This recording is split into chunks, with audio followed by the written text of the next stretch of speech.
Hi guys, how are you? I am Miss Сымбат. Today I was seeing body parts.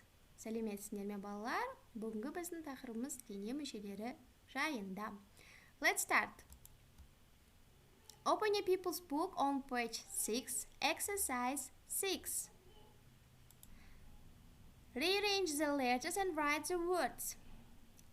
6-шы тапсырмада балалар, бізде берілген сөздегі әріптердің орындары ауысып кеткен. Яғни сол әріптерді рет-ретімен қойып, дұрыс сөзді құрастыруымыз қажет.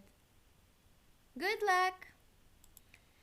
So, exercise 7 on page 7. Келесі 7-ші тапсырма 7-ші беттегі. Have got және has got қоюымыз қажет. Have got, has got деген ол адамда бар деген сөзді білдіреді. Бізде мысалға қараймыз. Study sport. I have got blue hair. Менің шашым қандай дейді? Blue, көк дейді. She has got red hair.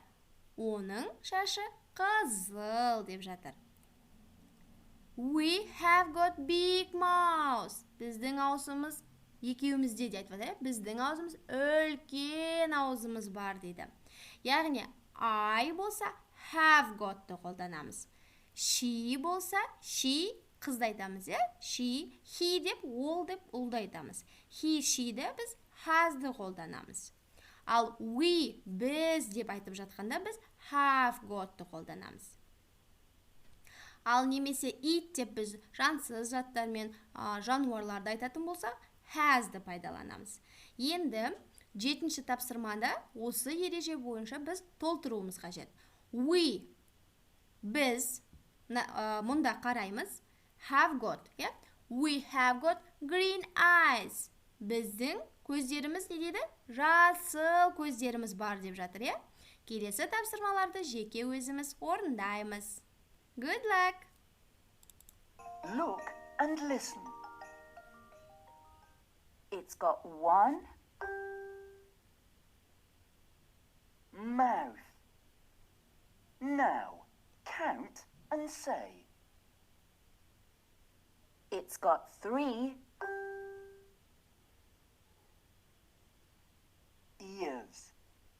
It's got 5 legs. It's got 3 noses. It's got 4 hands. It's got 4 eyes. So next, exercise 8 on page 7.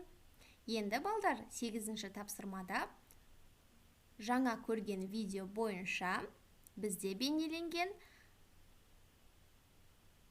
сурет бойынша қанша көзі бар, қанша аузы, мұрны бар екенін толтырып жазамыз. Good job! That's all. See you next lesson. Goodbye!